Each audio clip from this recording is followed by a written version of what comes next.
네, 오늘 앰플리파이 ETF의 한동훈 사모님 모셨습니다. 안녕하세요. 네, 안녕하십니까. 네. 올해 올 초부터 ETF 시장을 이렇게 쭉 훑어보면서 ETF 시장을 통해서 시장이 어떻게 움직였는지, 또 ETF 시장에서 어떤 상품들이 또 주목을 받았는지 이런 거를 또 같이 한번 짚어보려고 하는데요. 일단 올 들어서 최근까지 한번 보면 수익률 순으로 봤을 때 미국 네. ETF 기준으로, 미국 네. 상장 ETF를 기준으로 수익률 순으로 봤을 때 레버리지 이런 거 빼고, 왜냐면 레버리지를 넣으면 다 레버리지만 들어갈 네, 테니까 그럼요. 네. 그거 빼고 좀 수익률 순으로 한번 보면 어떤가요? 네, 저는 베타 파이를 기준으로 했습니다. 그래서 네. 기준은 7월 15일자 기준으로 제가 봤었는데 총 10개를 순위를 한번 쭉 나열을 해보니까 올해 상반기의 ETF의 키워드는 딱 두 가지인 것 같습니다. 네. 한 가지는 이제 NVIDI, 또 한 네. 가지는 이제 크립토. 네, 이 두 가지가 상위 10개의 종목을 보면요, 거의 다 이제 휩쓸고 있다고 봐도 될 것 같습니다. 그래서 보면은 여기 첫 번째가 이제 NVDY라고 해서 이 티커인데, 한국에서도 어떻게 네. 아시고 이렇게 또 많이 또 투자를 하셨는데, 한국 분들도 많이 투자했죠? 네. 근데 NVDY라고 하는 상품은 일드맥스의 엔비디아의 커버드 콜 상품이다 라고 보시면 될 것 같아요. 조금 더 자세하게 설명해 주시면 좋을 것 같아요. 그러니까 네. 엔비디아 주식을 담고 엔비디아 네. 주식을 실제로 담진 않고 네. 엔비디아의 주식의 성과를 똑같이 리플리케이트를 하는 거예요. 근데 이제 커버드 콜이니까 주식이 오르면 그만큼 오르는 거는 맞아요. 아니고. 네. 네. 설명서를 찾아보면은 네. 한 달 동안에 대략 한 15%까지 올라가는 것까지는 캡처를 합니다. 그 이후 올라가는 거는 이제 시장이 상승에 이제 막혀 있는. 그러니까 이게 엔비디아가 떨어질 때는 약간 그 덜 옵션으로 덜 그쵸. 떨어지고, 네. 오를 때는 한 달에 15%까지는 올라가기는 하는데 네. 그 이상 올랐을 때는 좀 막혀 있고. 주식보다는 덜 오르는데 대신에 이제 엔비디아 옵션을 사고 싶어하는 사람들의 네. 수익을 더해서. 네. 그래서 상승력이 막혀 있으니까 되게 별거 없을 것 같잖아요. 근데 성과가 106% 났어요. 올 들어서요. 올해 연초 이후에. 네. 이 106%인데 이거를 이제 price return이랑 이제 분배율, 분배금이죠. 그러니까 배당이라고 하기엔 좀 그렇고, 이제 distribution, 그러니까 월 분배형이죠, 요즘에는. 네. 분배를 보면은 price return으로는 26%밖에 못 올랐어요. 근데 distribution 한 게 80%입니다. 그러니까 월 배당률이, 월 분배율이죠. 월 분배율이 그러니까 어마어마하게 말도 안 되게 높은 거죠. 사실은 엔비디아 그 종목이 올 들어서 지금 오늘 촬영일 기준으로 145%가 올랐어요. 네네. 그러니까 그거보다는 아무래도 네. 구조화시킨 상품이기 그쵸. 때문에 좀 덜 올랐지만, 그렇죠. 그래도 엔비디아랑 다른 주식들 다 섞인 다른 ETF보다는 엔비디아 종목을 그래도 제일 많이 따라가는 ETF다 보니까 제일 많이 오른 거네요. 이거를 그렇게 접근할 수도 있는데, 얘는 이제 인컴 상품, 월 분배형 상품입니다. 네. 그러니까 월 배당으로 봤을 때 막 이렇게 지금 연초 이후로 80%를 주는 배당은 없죠. 그러니까 막 연 저희가 15% 얘기하고 막 이렇게 얘기하는데, 이 일드맥스에서 나온 NVDY는 미친 듯이 준 거죠, 진짜 이렇게. 근데 이게 그럼 이 상품은 엔비디아를 어떻게 보는 분들한테 좀 추천할 만할까요? 기본적으로 이 상품은 엔비디아의 상승력으로 투자하시기에는 조금 부족할 수 있어요. 차라리 그냥 엔비디아 주식을 하시거나, 그렇죠. 정말 속스 레버리지 하시거나 차라리 그러시긴 않는데, 인컴의 한 영역으로 보시면 될 것 같습니다. 그로스로 저희가 보시는 분들이 있고, 인컴을 좀 다변화하려고 하시는 분들이 있죠. 그러니까 예를 들어서 채권 ETF라든지 아니면은 고배당주 ETF라든지 이런 ETF를 해서 매월 따박따박 그 캐시가 꽂히고 싶으신 분들, 그런 분들한테 하이 디스트리뷰션 레이스를 보이다 보니까 네. 이것이 원 오브 그냥 얼터너티브가 될 수는 있어요. 근데 솔직히 저는 이게 오랫동안 하기에는 조금 힘들다고 봅니다. 그러니까 너무 이제 변동성이 크고 위험하기도 하고, 이 커버드 콜의 구조가 지금은 오르고 좋으니까 좋지, 하방이 이미 뚫려 있거든요. 그러니까 프리미엄으로, 옵션 프리미엄을 막아줄 수는 있겠지만 결국은 하방이 뚫려 있다 보니까 변동성이 큰 상품에서 이것이 과연 계속적으로 유지가 될 수 있느냐, 아니면 현재의 트렌드만 반영한 것이냐, 이걸 봤을 때 그냥 현재의 트렌드가 조금 맞았다. 그러니까 올해 이거를 그냥 해석할 수 있는 길은 뭐냐면은 그로스를 찾아보기도 하지만 인컴에 대한 수요도 있다 보니까 인컴 중에서 하이 디스트리뷰션 레이트를 찾는 수요도 있었다. 이 정도로 저희가 좀 봐야 되지 않을까 싶습니다. 그러니까 이 상품은 결국 엔비디아가 좋을 때는 당연히 좋은데, 제일 좋은 거는 엔비디아가 한 달에 15% 미만으로 네. 조금씩 오를 그때가 제일 그나마 그쵸, 주식과 비교해서는 매력이 있고 네. 그 엔비디아가 15% 이상으로 오르면 차라리 주식이 낫고 그렇죠. 떨어지면 뭐 주식보다 낫긴 한데 떨어질 거라고 생각하면 굳이 이 상품 할 필요 없고 그렇죠. 뭐 이런 거네요. 네. 그러니까 정말 그 엔비디아가 마일드하게 꾸준히 오를 거라고 생각하는 분한테는 좋은 상품. 그렇죠. 정말 그 좁은 타깃을 가지고 있는 상품이다. 그쵸. 이렇게 생각하시면 될 것 같아요. 네, 그렇죠. 근데 이제 이것의 이 커버드 콜 상품은 가장 이제 쥐약인 때가 바닥 찍고 올라올 때, 그때가 가장 이제 힘든 구간이거든요. 그러니까 이제 시장이 빠지고 올라올 때가 못 올라오는 케이스가 대부분이기 때문에 그런 부분을 조금 고려를 해보시면 어떨까. 다만 이제 현재의 상태로 보면은 이제 워낙 디스트리뷰션 레이트이 높다 보니까 그거에 대한 수요가 좀 그러니까 성과로도 나타났다, 일단. 네, 뒤에도 보시면 이제 한국 사람들이 투자 많이 했던 상품이 있어요. 저희가. 그래서 그때 또 말씀을 드리겠고. 네. 그래서 이제 NVDI로 모든 게 통화했던 것 같습니다. 여기 SMH라든지 SOXQ도 있고 이제 SOXX 라든지 이런 것들 전부 다 이제 세미컨덕터인데 결국은 이제 각자 성과들이 조금 근데 많이 차이가 나죠. SMH가 57%, 뭐 SOXWX는 35%막 이렇게 차이가 나는데 같은 반도체임에도 차이가 났던 가장 큰 이유는 결국은 엔비디아와 뭐 TSMC 비중이 얼마였느냐 그 차이에 따라서 좀 결과가 결정이 되었던 것 같습니다. 엔비디아를 많이 담았냐, 조금 담았냐. 그렇죠. 상반기 시장은 지금 엔비디아에 얼마나 노출된 ETF인가. 이거에 따라서 지금 성과가 굉장히 많이 달려 있다는 거를 여기서도 다시 한번 확인할 수 있네요. 인컴도 엔비디아이니까 뭐 말 다 했죠. 진짜. 네. 거기다가 이제 엔비디아가 첫 번째 키워드인 것 같고 두 번째 키워드가 이제 크립토인 것 같습니다. 뭐 BTC, 비트코인이죠. 그래서 GBTC가 47% 성과를 냈었고요. 그리고 이제 CRPT라는 크립토라는 이 티커는 여기는 이제 그 에쿼티형입니다. 주식형입니다. 크립토 가격이 오르면 비트코인 가격이 오르면은 같이 오르고 근데 최근에 또 이제 트럼프의 그런 호재에 같이 편승을 하면서 마이너들도 같이 올랐고. 그럼 이거는 뭐 비트코인뿐만 아니라 뭐 비트코인 채굴업체라든지 뭐 이런 것들이 이제 들어가 있는 ETF다 이렇게 보면 되는 주식형 ETF입니다. 그래서 뭐 채굴업체 그리고 뭐 갤럭시 같은 디지털 애셋 매니지먼트 하는 회사들 그리고 뭐 코인베이스 같은 회사들 그리고 이제 뭐 마이크로 스트래티지 같은 그런 큰 회사들도 들어가 있고 네, 그런 것을 볼 수 있습니다. 여기 또 마지막에 터키가 항상 요렇게 한번 리뷰할 때마다 나와요. 그러니까 올 들어서 이게 터키의 이제 MSCI 터키면 터키 대표 지수 그냥 시장 전체 지수일 텐데 지금 36%가 올랐네요. 올 들어서. 네, 이게 한 번씩 뭐 반기 리뷰할 때마다 나오는데 터키가 이렇게 좋았던 거는 한 2, 3년 된 것 같아요. 그러니까 터키가 이제 계속해서 다른 나라들이 긴축할 때 여기는 그쵸. 계속 완화를 했다가 물가가 뭐 지금 인플레가 75%, 80% 이러다 보니까 망하니까 이제 금리를 올려서 지금 금리가 50%라고 하더라고요. 그러니까 50%니까 여기 상태에서 개인 투자들이 아무것도 안 하면 망한다라는 기조니까 그렇게 해서 이제 개인 시장들이 개인 투자들이 이제 주식으로 들어왔던 것 같고 거기다가 이제 외국인 같은 경우도 원래는 안 들어오다가 어쨌든 금리 올리고 터키가 그래도 죽진 않고 살 수 있겠네라는 그런 기대감으로 외국인들도 좀 들어오고 그랬던 것 같습니다. 그러니까 터키가 인플레이션을 잡으려면 금리를 막 내려야 된다, 막 이런 되게 이상한 논리로 막 금리를 엄청 낮췄다가 이제 다시 물가를 잡기 위해서 막 높이고 있는 그런 사실은 경제 상황은 되게 좋지 않은데 맞아요. 이런 거 보면 주가는 확실히 경제랑은 맞습니다. 그렇게 따라가진 않는 것 그쵸. 같아요. 네. 좀 쉽지 않은 경우가 있죠. 그래서 올 들어서 가장 많이 상승한 종목들을 보면 어쨌든 이 엔비디아가 얼마나 많이 들어있는지, 엔비디아가 많이 들어가 있는 반도체주들 그리고 비트코인 관련한 이 가상자산들이 가장 돋보이는 성과를 냈다라는 걸 볼 수 있었고 반대로 그럼 제일 안 좋은 거는 뭐였어요? 네, 안 좋았던 거는 이제 빅스, 그러니까 변동성 지수죠. 그러니까 우려와는 달리 빅스 지수는 한 3, 4월에 그때 한번 반짝 흔들렸고 그 이후로 계속 내려오고 있습니다. 그래서 지금 빅스 지수가 막 12, 13 막 이 정도 수준으로 되게 낮거든요. 그러니까 변동성이 높을 때 결국은 수익이 나야 되는 그런 빅스Y 같은 ETF 상품은 지금 마이너스 35%를 기록을 했죠. 두 번째 뭐 이더리움 숏하는 상품도 올해 어쨌든 이더리움이 올랐으니까 안 좋았고요. 그리고 전기차 시장이 올해 안 좋았다 보니까 특히 전기차 중에서 주요 부품이죠. 리튬 같은 리튬 마이너 같은 경우가 민감하게 영향을 미치다 보니까 여기서 뭐 리튬 관련된 ETF들이 안 좋았고요.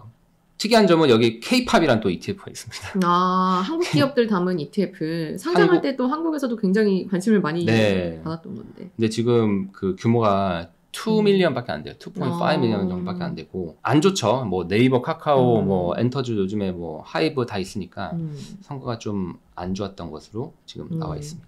그러면 사람들이 이 수익률 말고 이 미국 주식 투자자들이 가장 좀 관심을 많이 보였던 ETF, 그러니까 돈을 많이 들어왔던 ETF는 어떤 게 있었을까요? 네, 일단 유입 자금 상위 하위 종목으로 보면은 솔직히 여기는 기관 시장이 위치를 하고 있기 때문에 저희가 보면은 그냥 트렌드를 막 확인할 수 있지는 않습니다. 뭐 VO가 엄청 들어오고 네. 뭐 스파이가 나가고 뭐 이런 식이니까 이것들은 저희가 확인하기보다는 그러니까 그냥 지수형 안에서 어떤 걸 더 많이 샀다가 적게 그쵸. 샀다가 뭐 이런 느낌으로. 그쵸. 네. 그게 왜냐면은 특히 기관 시장, 특히 미국 같은 경우 401k라든지 아니면은 뭐 퇴직연금 시장, 펜션 자금들, 뮤추얼 펀드라든지 이런 자금들이 크다 보니까 거기에서는 뭐 이런 특이한 트렌드보다는 기본적으로 자금이 들어왔어요. 들어오면은 기본적으로 뭐 스파이 아니면 VO 이런 걸 깔고 시작하지 않습니까? 그쵸. 그래서 그런 것들이 자금 유출입이 있고 그것보다 이제 에셋 클래스로 보면은 조금 그냥 한번 비교를 한번 해봤습니다. 네. 그래서 올해 지금 현재 미국의 ETF 총 규모가 9 트릴리언입니다. 9 트릴리언 달러니까 1경 네, 맞아요. 3천 맞나요? 지금 1경 3천조. 네. 너무 단위가 크니까 헷갈려요. 네. 네. 제가 약합니다. 9 트릴리언 달러입니다. 그래서 이제 9 트릴리언 달러인데 올해 들어왔던 넷 인플로우 금액으로 보면은 400 빌리언이 들어왔어요. 400 빌리언이니까 500조 정도 들어왔다. 네. 보면 되는데 여기에서 이제 숫자상으로 가장 많이 들어온 건 당연히 US 에쿼티겠죠. US 에쿼티 쪽이 거의 절반 이상이 이제 넷 인플로에서 들어온 건데 이렇게 쭉 보면 이제 미국 채권 들어오고 그 다음에 이제 미국을 제외한 인터내셔널 에쿼리가 들어오고 이렇게 쭉 나와 있습니다. 그래서 이거를 보게 되면은 뭐 생각보다 그렇게 특이한 건 없어요. 특이한 건 없는데 네.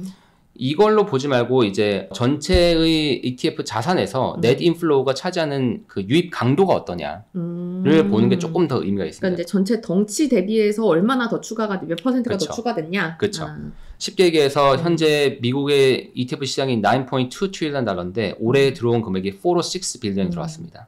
그러면은 전체 강도가 한 4.4%의 신규 금액이 들어왔다고 봐야 되겠죠.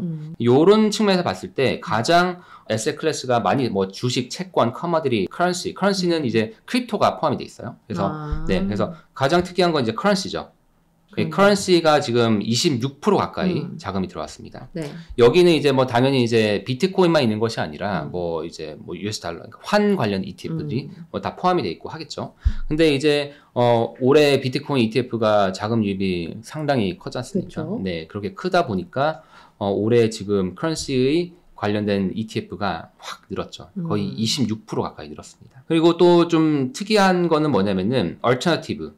이 얼터너티브 에셋이 뭐냐면은 롱숏이라든지 뭐 매니지 퓨처라고 해서 약간 그 헤지 펀드 전략들 쓰는 그런 전략들이 있습니다. 뭐 CTA 절대 수익 내고 네네네네네. 자금 자체가 많이 몰리지 않았어요. 실제 자금 자체는 1 빌리언밖에 몰리지 않는데 전체 규모가 7.9 빌리언이니까 대비해서 많이 들어왔다. 뭐 이 정도 보시면 될 것 같고 또 특이한 거는 레버리지입니다. 네. 빠졌네요. 빠졌죠. 네. 이게 한국이랑 완전 대비가 그러네요. 되거든요. 네. 레버리지 같은 경우가 지금 넷 인플로우 보면은 오히려 마이너스 3.9 빌리언, 마이너스 4 빌리언으로 거의 40억 달러가 빠진 거죠. 그래서 이 빠진 거를 보면은 한국이랑은 약간 조금 트렌드가 다르다.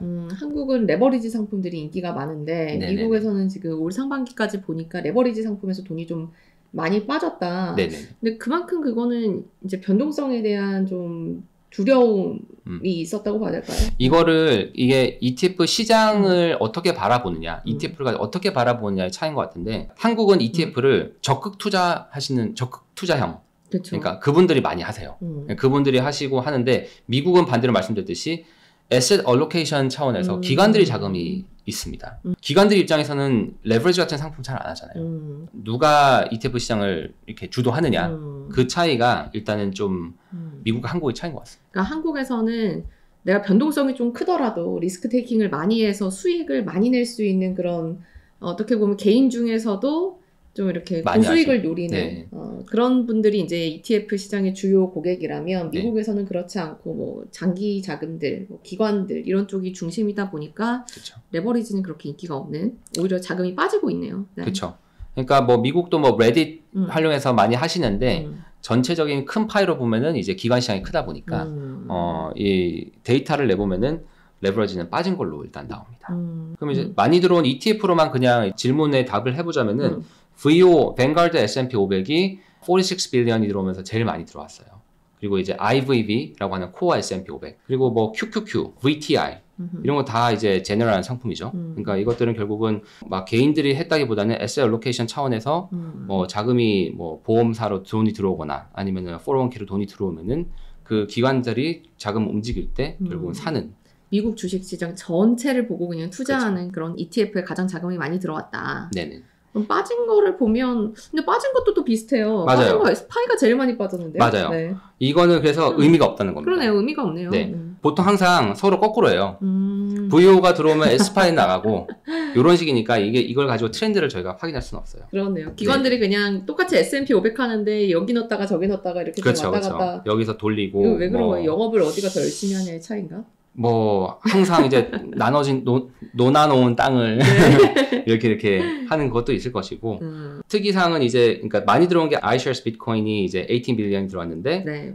이제 GBTC가 다 빠졌죠. 18만큼. 그러니까 이건 또 의미가 있네요. 그렇죠. 네. GBTC에서 빠진 거를 한마디로 이제 iBit 그리고 Fidelity FBTC가 9 빌리언 들어왔는데 이게 이렇게 받아왔다. 뭐 이런 식으로 해석을 해도 될 것 같습니다. 그러니까 폐쇄형 상품으로 있던 그레이스케일 펀드가 이제 상장해서 ETF로 올라왔고 그러면서 사람들이 돈을 뺄 수 있어졌는데 여전히 수수료는 높다 보니까 좀 다른 ETF 상품으로 많이 자금이 이동했다. 이렇게 봐도 될까요? 네네네. 그리고 한 가지 그냥 특이한 거는 많이 들어온 상품 중에 DYNF라고 있어요. 네. 이게 이제 블랙락에서 하는 US Equity Factor Rotation입니다. 그러니까 이거는 뭐냐면은 이거는 섹터 로테이션이 아니라 팩터 로테이션입니다. 이 팩터는 뭐냐면은 성장주 상태냐, 그로스냐, 아니면 밸류 가치주를 봐야 되느냐.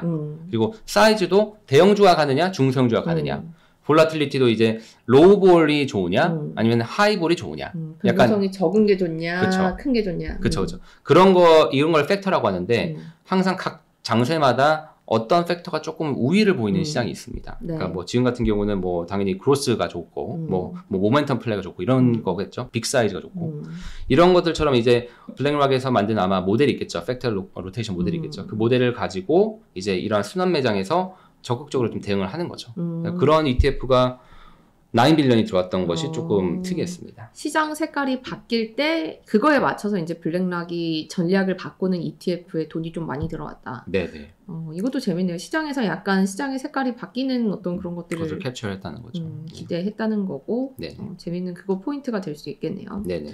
좀 트렌드를 보기 위해서 최근 1년 안에 네. 나온 것들 중에 상품을 좀 좁혀서 보면 그 중에서는 제일 어떤 게 자금이 많이 들어왔을까요? 뭐 아까도 말씀드렸듯이 올해 트렌드 중에 하나가 이제 크립토였죠. 비트코인이었죠. 네. 그러니까 비트코인 ETF가 자금률이 가장 많았고요. iBit 있고 뭐 FBTC라든지 ARKB, BITB 네, 이것들이 다 비트코인 ETF죠. 그래서 역시 올해 ETF 시장은 맞습니다. 비트코인 현물 ETF. 네. 네네.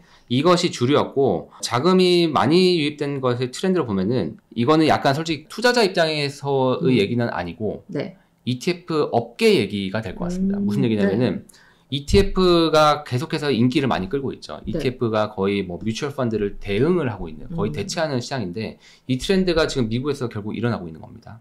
여기에 뭐 피델리티의 FELC, 뭐 FELG, 뭐 FELV 이런 ETF도 있죠.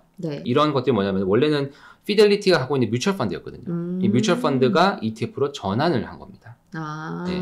그러니까 뭐 3 빌리언, 2 빌리언 하는 이것이 원래는 뮤추얼 펀드였지만 이것이 ETF로 전환하는 과정이다. 라고 보시면 될 것 같아요. 그래서 ETF 업계의 트렌드는 과거의 전통적인 그 애셋 매니지먼트 회사들이 계속해서 ETF로 넘어오고 있다. 특히 뮤추얼 펀드를 많이 했던 회사들이 넘어오고 있다고 보시면 됩니다. 그리고 뭐 아까 말씀드렸지만 이제 옵션을 활용한 ETF들이 올해 엄청나게 많이 출연했던 것 같습니다. 커버드 콜 말씀드렸고 그리고 뭐 버퍼 ETF라고 하는데 2개 이상의 멀티플 옵션을 가지고 이게 뭐 하방은 막고 상방도 이렇게 막혀 있는데 뭐 약간 이런 구조를 짠다든지 뭐 이런 구조를 딴다든지 뭐 그런 이제 다양한 옵션을 활용한 ETF가 많이 나왔고 이 옵션을 기초 지수가 되는 ETF도 과거에는 그냥 인덱스 위주, 나스닥 100이라든지 뭐 러셀, 뭐 S&P였다면은 이제는 아까도 보셨지만 싱글 에셋을 추종하는 네. 것들도 많이 나왔다. 엔비디아 하나 그렇죠. 가지고 그 주식에다가 이제 옵션을 테슬라도 있고요, 뭐 코인베이스도 있고 이런 것들이 나오다 보니까 상당히 시장이 많이 사실은 진화를 했죠. 그냥 생각하면 아니 그럼 싱글 종목 ETF 왜 사? 그냥 주식 사면 되지 이렇게 생각하는데 맞아요. 거기에 대신 ETF를 싸서 뭔가 이렇게 다른 식의 장치들을 많이 걸어놓은 2배,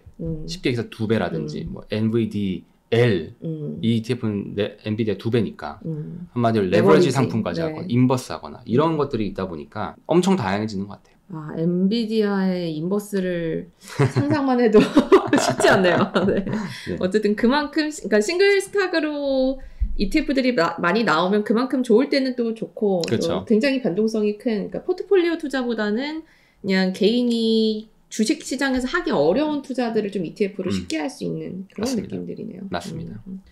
그러면 아까 앞서서 저희 좀 얘기도 하기도 했지만, 이 한국 투자자들도 지금 미국 ETF를 직구를 많이 하시잖아요. 올 들어서는 어떤 걸 좀 많이 사나요? 네, 이 자료는 아마 다들 검색이 가능하세요. 여기는 이제 예탁결제원에서 이제 나오는 자료를 바탕으로 만들었습니다. 좀 이제 이렇게 좀 만들어봤는데 이것도 이제 7월 15일자를 기준으로 해서 연초 이후에 매수 매도가 가장 많았던 상품, 순매수 뭐 이런 것들을 조금 봤습니다. 네. 봤더니 가장 순매수가 높았던 상품은 NVDL이었어요. 아, 엔비디아 레버리지. 레버리지. 와. 네. 엔비디아도 지금 140% 만족이 안 되는 올랐는데 거죠, 이걸로는 부족해. 만족이 안 되는 거죠. 네. 순매수가 이제 420 밀리언 달러입니다. 그러니까 4억 달러. 아, 네. 야수의 심장. 네. 야수의 심장이죠. 네. 그리고 이제 두 번째는 SCHD 같은 경우는 한국에서 워낙 이 ETF가 맞아요. 너무 이미지가 좋아요. 슈드. 네. 이 연금 네, 어떤 네, 네. 파트너다. 네. 따박따박 네. 이렇게 주는.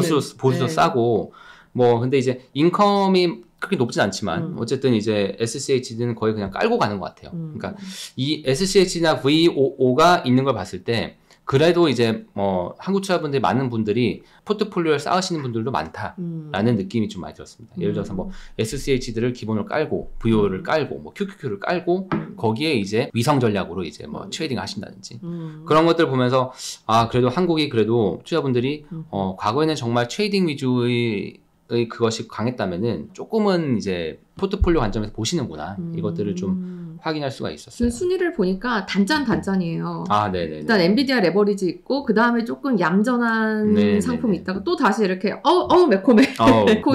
매콤. 뒤에 가면 매콤. 아주 그냥 말하네요.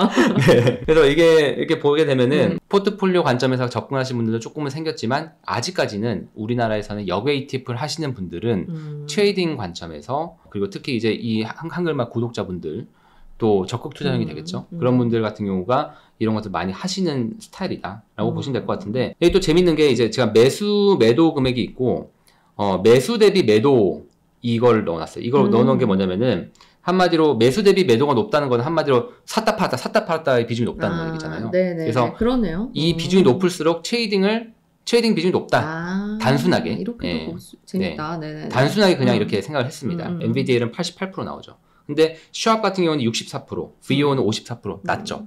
이 말은 결국은 그냥 포트폴리오 깔면서 뭐 NVDA, 뭐 비트X, 비트코인 2배, 선물이죠. 2배, 뭐 75%.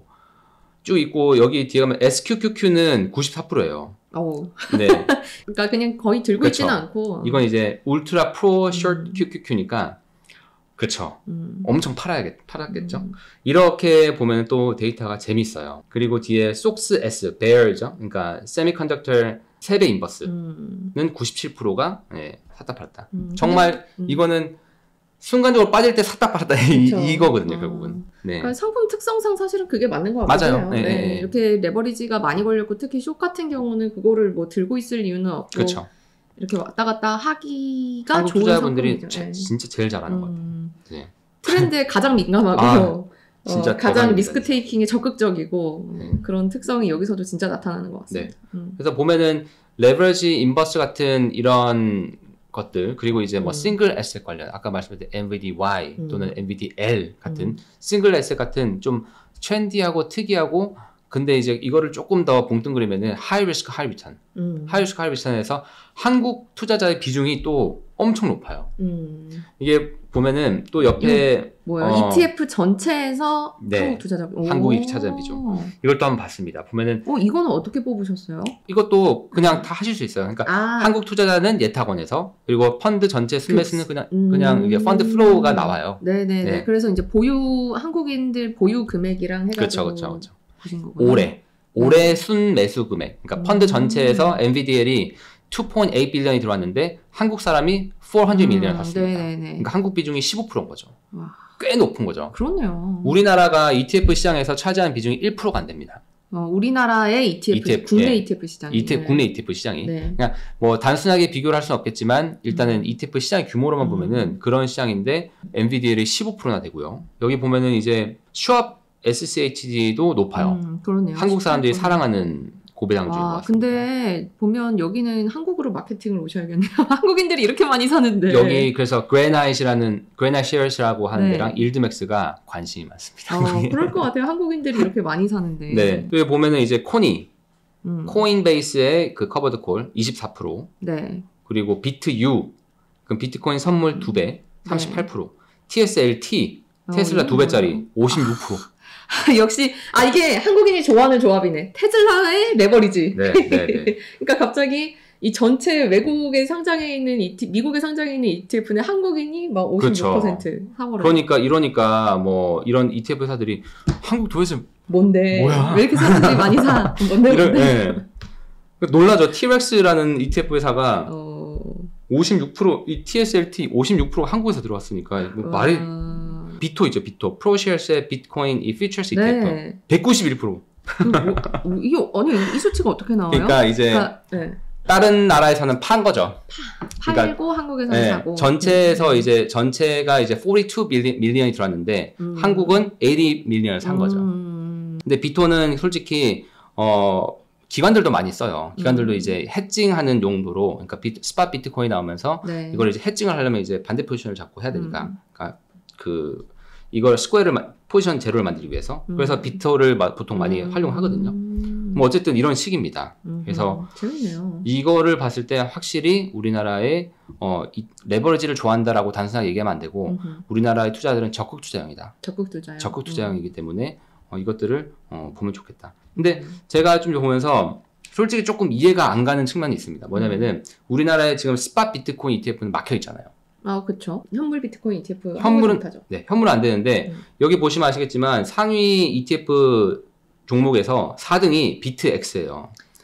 비트코인 선물 2배. 이거는 선물 기반은 맞아요. 괜찮기 때문에 레버리지도 괜찮다. 맞아요. 그리고 이제 비트X도 그렇고 비트U 9번에 있는 것도 선물인데 레버리지예요. 그러네요. 그러니까 이거는 이제 거래가 된다는 거죠. 그러니까 저는 이걸 보면서 이제 그냥 뒷살 생각은 없는데 네. 금융 당국이 비트코인의 가격의 변동성이 문제인 건가? 아니면은 현물의 새로운 자산으로서의 비트코인이 문제인 건가?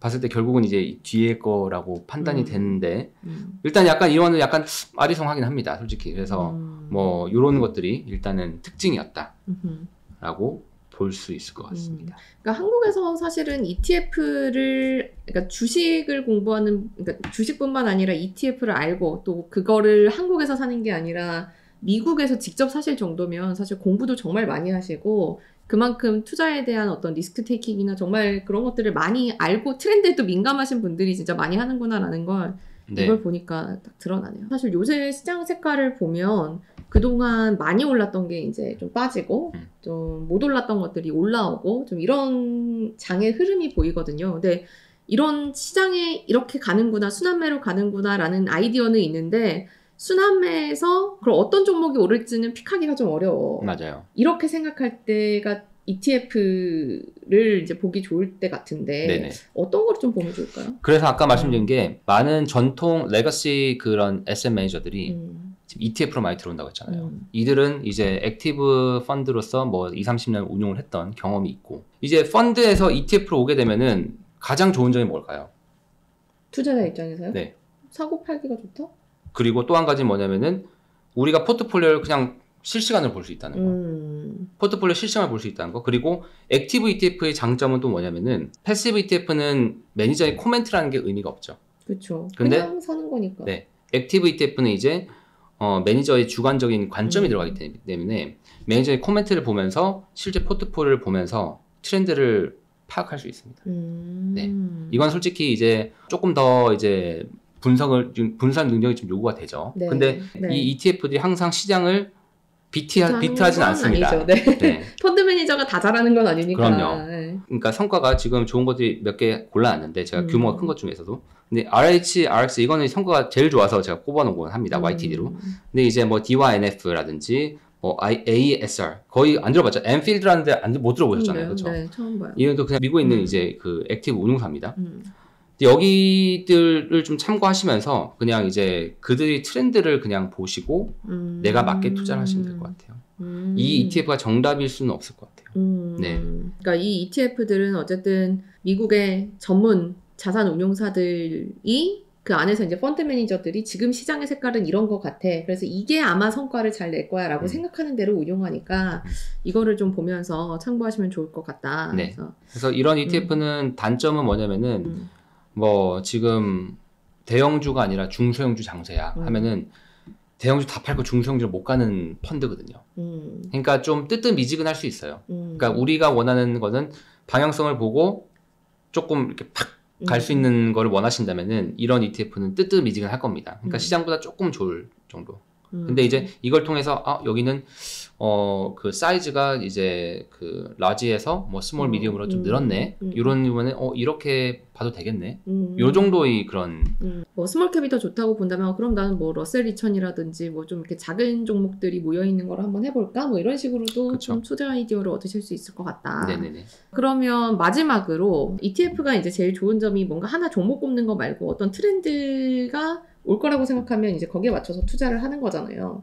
하반기에는 좀 어떤 투자 트렌드를 주목해 봐야 된다고 보세요? 일단은 트럼프가 거의 피살을 당하면서 이제 대선 테마가 일단은 가장 핫한 것 같고 트럼프 관련주, 트럼프 트레이딩이라고 하는 이 트럼프 트레이딩이 일단 가장 핫한 것 같습니다. 그쵸. 그래서 뭐 트럼프가 강조했던 것이 결국 에너지, 전통 에너지, 그리고 이제 뭐 방산, 이제 방위산업, 그리고 이제 은행 같은 경우도 이제 바젤주의에서 나온 이제 뭐 그 자본 확충안을 우리 안 할 거야. 약간 이게 좀 느슨하게, 느슨하게 하는 그런 거 있다 보니까 은행들이 조금 좋을 것이다. 그리고 이제 크립토 대통령이 된다고 했으니까 가상자산, 뭐 채굴업체 관련된 그런 트렌드가 조금 더 눈길을 끌지 않을까라는 생각을 하고요. 그리고 이제 아까 말씀드린 방산이랑도 연결이 되지만 어쨌든 AI가 계속해서 성장하고 있는데 AI 말고 다른 것도 눈을 돌려보자. 또는 AI 성장에 무조건 수혜를 봐야 되는 섹터는 사이버 보안이라고 생각합니다. 사이버 보안 관련된 ETF들도 왜냐면은 최근에 또 성과들이 좀 올라오고 있고 뭐 어닝이 그렇게 좋진 않았었지만 이제 계속해서 사이버 보안은 중요해지지 않을까. 결국 AI에서는 사이버 보안을 빼놓을 수 없지 않나라는 생각이 듭니다. 그래서 사이버 보안 ETF가 뭐 CIBR, HACK, HACK, IHAK 이런 ETF가 있고 그 이외에도 이제 그냥 테마로 본다면은 한국에도 이미 나와 있지만 성장 테마로는 비만 치료제, 비만 치료제는 계속해서 꾸준하게 종목들도 성과가 좋고 하다 보니까 이런 것들을 또 보면은 괜찮지 않을까 싶습니다. 이렇게 상반기를 쭉 돌아보니까 시장에, 그러니까 ETF 시장뿐만 아니라 전체 시장이 어떻게 움직였는지가 좀 한눈에 들어오는 것 같아요. 그래서 하반기 전략도 지금 사실은 마지막에 말씀해 주셨지만 굉장히 미국의 정치가 격변하고 있고, 근데 이 와중에 트렌드를 쫓아서 좀 어떤 투자 전략을 세울 수 있을지 오늘 인사이트를 잘 얻었습니다. 네, 지금까지 함께해 주신 한동훈 사모님 감사합니다. 감사합니다. 고맙습니다. 네.